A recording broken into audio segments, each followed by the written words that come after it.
Hi అండి, ఈరోజు నా స్టైల్లో డ్రాగన్ చికెన్ చేసి చూపిస్తాను.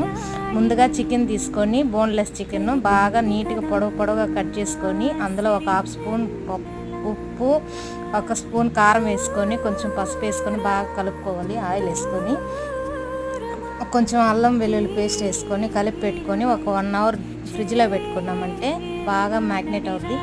దాన్ని మనం డీప్ ఫ్రై చేసుకునే ముందు కొంచెం ఒక స్పూన్ కార్న్ఫ్లోర్ వేసుకొని ఆయిల్ హీట్ ఎక్కిన తర్వాత ఈ చికెన్ వేసుకొని బాగా ఫ్రై చేసుకోవాలి. బ్రౌన్ కలర్ వచ్చేంత వరకు వేయించుకొని పక్కన పెట్టుకున్న తర్వాత కడాయిలో కొంచెం ఆయిల్ వేసుకొని కొంచెం చాప్ చేసుకున్న చిన్న చిన్న ఇంజి, అల్లం ముక్కలు, వెల్లుల్లి ముక్కలు వేసుకొని ఫ్రై చేసుకొని కొంచెం లైట్గా అందులో కొంచెం ఆనియన్, క్యాప్సికమ్ వేసి వేయించుకోవాలి. కొంచెం కార్న్ఫ్లోర్ వాటర్లో కలుపుకొని అందులో వేసుకొని వేయించిన చికెన్ వేసి కలుపుకోవడం అంతే. చికెన్ కొత్తిమీర వేసుకొని